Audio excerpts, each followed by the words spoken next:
How do you decide what is truly important to pursue, okay? It's kind of a vague question because what are you pursuing? I mean, in your days off, when you're in your leisure time, it probably means like your career or what's important to you or what matters. I'm going to try and look at it from that angle because I can't tell you what to pursue in your daily life, what gives you pleasure. But I do know this. We humans don't operate by instinct. We operate by thinking, by rationality, by our willpower. So we're not directed. So we don't wake up in the morning like an animal might that has its needs that it's going to take care of. It doesn't have to think, it just does what it does. We have to think, we have to go, what am I going to do today? You know, where am I going to go? Who am I going to see? I mean, if it's not in your work, or even if it's your work, how am I going to get to work? What am I going to do? And that kind of freedom can be overwhelming, right? And it can actually be very frustrating and very paralyzing. I know, as an analogy, as someone who's slightly OCD, I have to admit, if I go to the market and there's like 1,000 products I have to choose from, it drives me crazy. I have to think too much. I can't decide which one I like.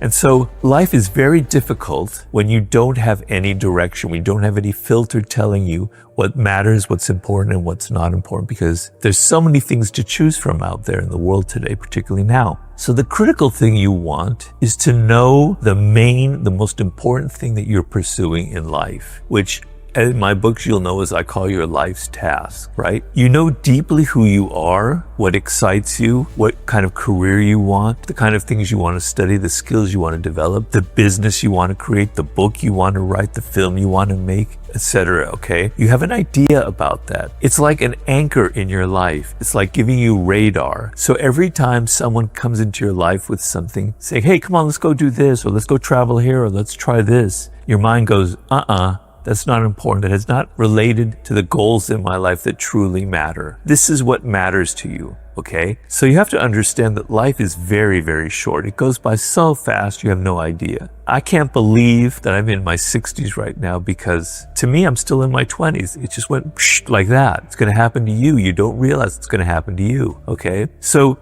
having a sense of what really matters, which is what you were meant to pursue in life, your destiny, your life's task. And for that purpose, I urge you to read Mastery in the first chapter, Discover Your Life's Task. Without that sense, you're going to be floundering, you're going to be wandering, you're not going to know what your priorities are, what really matters, what not to waste time on, okay? Because we live in a culture with an infinite variety of distraction, and that's our danger. That's really the danger. You know, you get on the internet, you click, you're going here, all these different places, right? And you're not focused. You can waste your time on 1,000 different things. It's destructive. It's destroying your brain. It's like sugar. It's rotting out your system because you're not able to focus. You're not able to prioritize. You don't understand what matters, what's trivial, what's banal, and what really matters. And what really matters in life, I believe, is fulfilling your destiny, knowing what you were meant to create in this world, and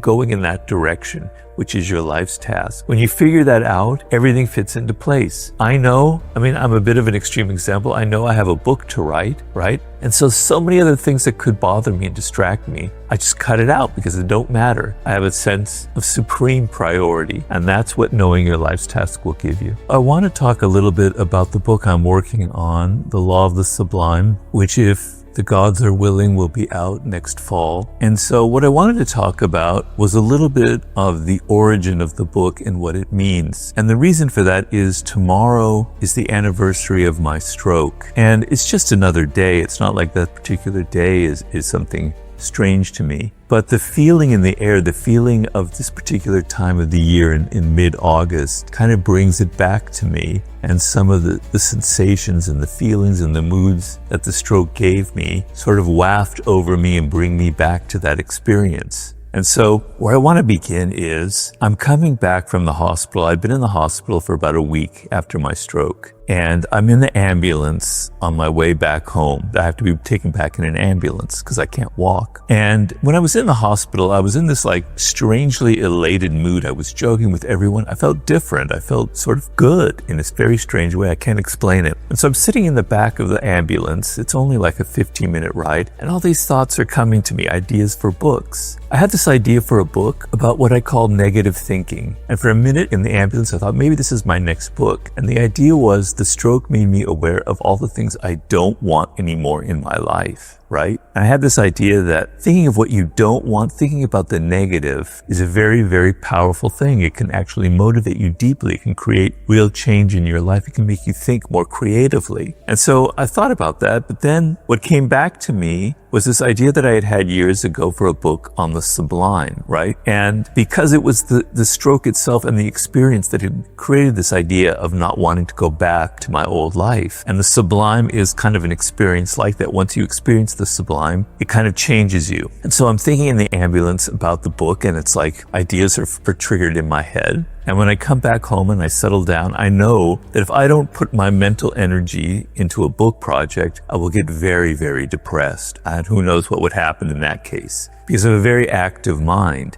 And the stroke kind of ruined the left side of my body and ruined me physically, but it didn't seem to do much to my brain, which seemed to be more active than ever. And I remember one day I'm sitting in my office beginning to work on the Sublime book. And the thing is, back in around 2005 or 2006, I had been planning to write this book on the Sublime. And I got derailed by, I think, the 50 Cent Project or Mastery, one of them. Anyway, I had hired a researcher at that time to help me research what would be the Sublime book back in 06, around then. And I'm in my office now, after my stroke, and I'm going through those notes, and I'm starting to get very emotional. And I actually even started to cry, and I don't cry very much. And the reason was I had been planning, I didn't realize this, but I'd been planning to do all of these things to be able to relate the Sublime to you. I was going to have experiences. I was going to go in the Caribbean and kind of do this thing with dolphins. I know how cliched that sounds. I was going to go to Tierra del Fuego, the point between Argentina and Antarctica, because it seemed like a magical spot. I was going to go to other magical parts of the planet. I was going to have encounters with animals, with other things, and I was going to have all of these sublime experiences, and I was going to put them in the book. And I'm sitting there going over the research, and I'm going,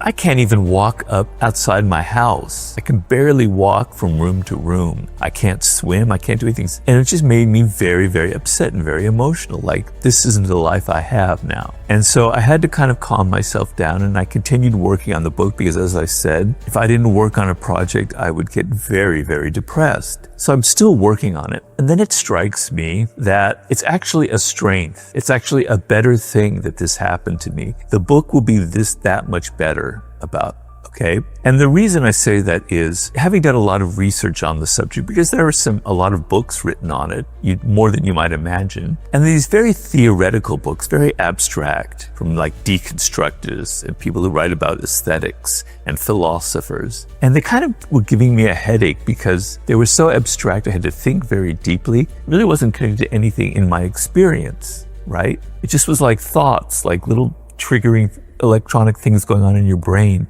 but nothing here in the gut, nothing real.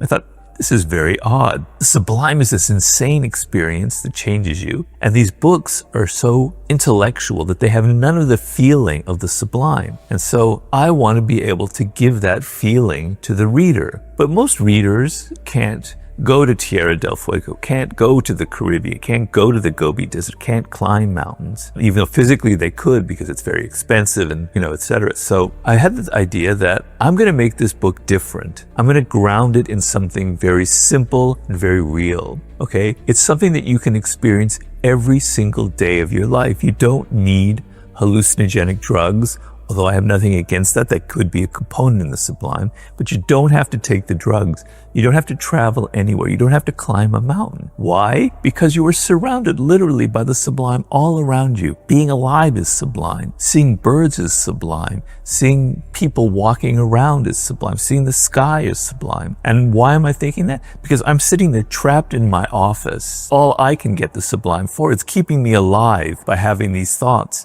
that I can't take a hike, but I can go in my mind and I can still experience the insanity, the awe-inspiring insanity of what it means to be alive. And so in writing the book and conceiving it this way, I decided, okay, I'm going to ground every chapter, there are 12 chapters, in a main story that's going to inspire you, that's going to give you the gut feeling of what I'm talking about, okay? Some of the stories are very different from anything I've done before because some of them are pure fiction. I've made them up, just a couple of them. Then I'm going to have the key section, which I'm going to describe the idea. You know, I talk about like the sublime with animals and interspecies sublime, about childhood, about love. So in the key section, I'm going to describe in more detail what I mean. Then I'm going to have smaller stories that are going to give you more detail about it, like I had in Mastery and other books. And at the end, I'm going to have a section called the Sublime Experience, in which I literally give you exercises that you can use in your life to kind of bring this into your daily experience. Because what's the damn point of writing a book about the sublime if it doesn't inspire you to feel it, not to think it? Because the sublime is not really a thought. It's something, and this is what interested me when I first read about it some 29 years ago, was that the sublime is an experience you can't put into words. It kind of eludes language. It's so pre-verbal. It's just a feeling. It's an immense feeling, right? And so you can't really verbalize it. So it's not a thought. It's not an abstract thing. It's an experience. It's a sensation. I'm going to literally train you, teach you how in your daily life, even though you can walk and do things I can't, you can experience the sublime everyday moments of your life, walking to work, at home, talking to your spouse or your partner, being around animals, just looking out at everything. So these exercises that ground you in the reality of the sublime. And as I've explained before, each chapter of the 12 chapters is kind of an aspect of the sublime that you can access. And I've described it before that normally human experience, I compare it to a circle. Our minds are trapped by certain conventions that our society, that our culture as a social animal, patterns that conventions of things we're supposed to think, how we're supposed to think, how we're supposed to behave. These conventions change. They're not the same conventions that existed in ancient Egypt, but there's always a limiting factor. This is what is considered normal. This is what's considered how we have to think. You're not aware of the fact that your culture here in the 21st century America is conditioning you to think a certain way, but it is limiting you. Nowadays, I have a chapter in the book in which I describe living in 18th century London. And the prevailing metaphor at the time was life is like theater, it's drama. We're all actors. We don't have that metaphor anymore. We don't think like that. We think of everything as a computer. The brain is software. We operate by algorithms. The human brain, we don't realize that that's a convention. That's not reality. That's just something we've now come upon. It's a trend in 21st century America. In 22nd century America, there'll be a different prevailing metaphor.